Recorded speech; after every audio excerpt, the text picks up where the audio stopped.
Bonjour, bonsoir, on se retrouve aujourd'hui pour une nouvelle recette. Je vais vous proposer une variante d'une recette que je vous ai déjà proposée sur la chaîne, qui est une génoise. Dans la génoise précédente, on incorporait des amandes. C'est une recette que j'avais modifiée, qui m'avait été inspirée d'une bombe au chocolat. Donc pour la bombe au chocolat, pour relever encore plus le goût du chocolat, j'avais mis des amandes dans ma génoise. Ici, on va faire une génoise beaucoup plus neutre, une génoise typiquement qu'on peut utiliser dans les bavarois aux fraises. Donc pour ceux qui ont un Thermomix, moi je vous conseille de prendre la génoise donc du bavarois aux fraises. Et donc la recette s'appelle, comme son nom l'indique, bavarois aux fraises. Évidemment, pour ceux qui n'ont pas le Thermomix, je vais vous mettre sur mon blog en commentaire, en lien et autres, la recette. Donc il n'y a aucun souci, vous aurez tous la recette. Donc on nous indique au préalable qu'il faut préchauffer le four, ce que je vais évidemment faire. Préparer une plaque de cuisson aussi. Et donc on va commencer donc par mettre le fouet. Pour bien mettre le fouet, n'oubliez pas, je l'ai déjà montré plusieurs fois sur la chaîne, mais on se met donc dans l'endroit entre les lames qui est le plus étroit. Si vous faites le test, vous verrez, il y a deux endroits, et vous faites bien le test que le fouet peut soulever le bol, donc il est bien clipsé entre guillemets.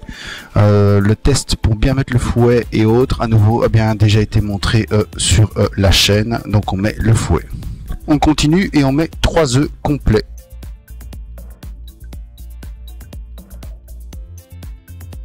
On ajoute 100 g de sucre.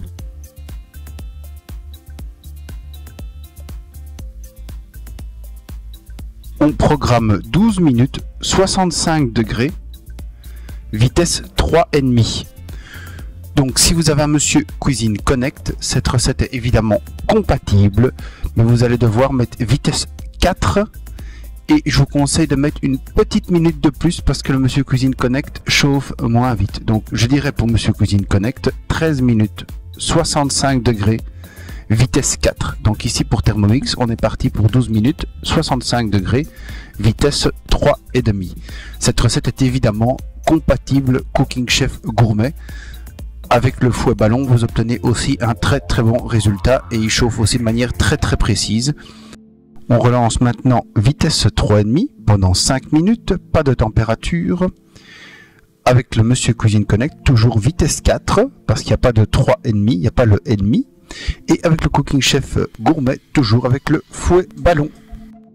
On ajoute maintenant 100 g de farine de blé, j'utilise la T45. Avant d'ajouter la farine, je vous montre ce que ça donne. C'est un mélange très mousseux, très aérien. C'est vraiment un résultat optimal.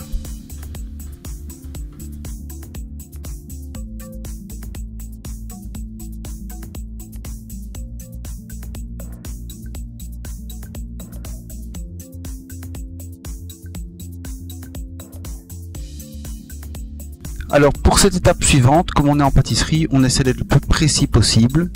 Ici on nous demande d'ajouter un demi-sachet de levure chimique.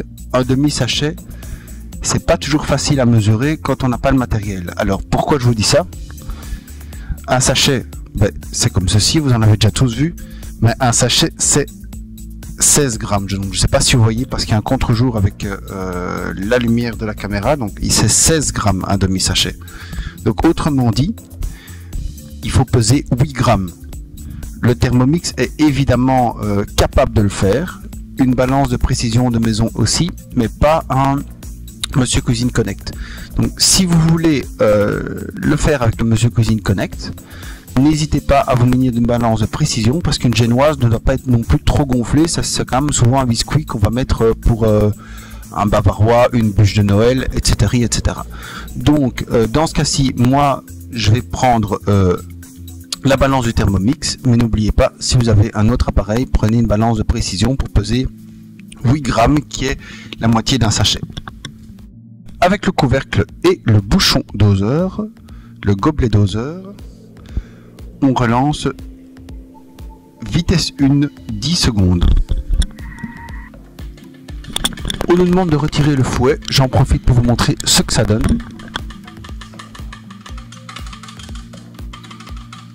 Petit rappel toujours utile, on ne tape pas le fouet comme je viens de le faire sur le bol quand le bol est toujours positionné sur le Thermomix.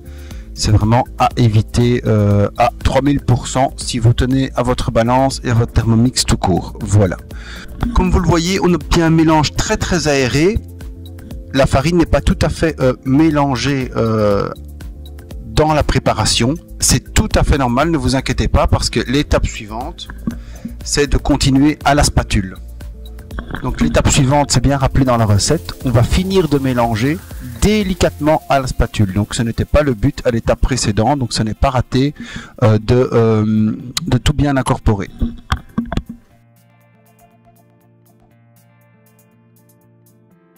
Autre petite astuce, d'habitude moi je n'utilise pas la spatule Thermomix parce que je trouve que la plupart des autres spatules fonctionnent très bien. Mais dans ce cas-ci, j'ai utilisé la vraie spatule Thermomix parce que comme on travaille directement dans le bol, pour bien aller incorporer la farine jusque dans les moindres recoins, la spatule est vraiment bien faite pour aller lécher tous les côtés du bol. Donc dans ce cas-ci, je trouve que la spatule Thermomix est plus qu'utile. On continue la recette en ajoutant 30 g de beurre fondu. Et en terminant de le mélanger à l'aide de la spatule, donc toujours manuellement. Petite précision aussi, on mélange manuellement parce qu'on essaie de conserver une pâte, une génoise très aérée. Donc évidemment on pourrait le faire au robot, mais vous allez obtenir comme un résultat ici, vous risquez d'enlever l'air que vous avez précédemment mis dans votre préparation. On a terminé d'incorporer le beurre à la spatule. La préparation est vraiment mousseuse, aérée juste comme il faut.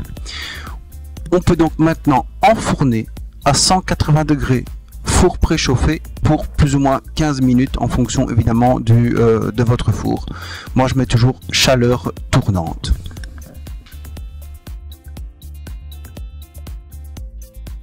Notre préparation maintenant au four. On a terminé notre génoise. J'espère que cette recette vous aura bien plu, que vous aurez appris encore de nouvelles astuces. Je vous remercie beaucoup pour vos likes, vos suivis, vos abonnements et vos commentaires. N'hésitez pas à continuer.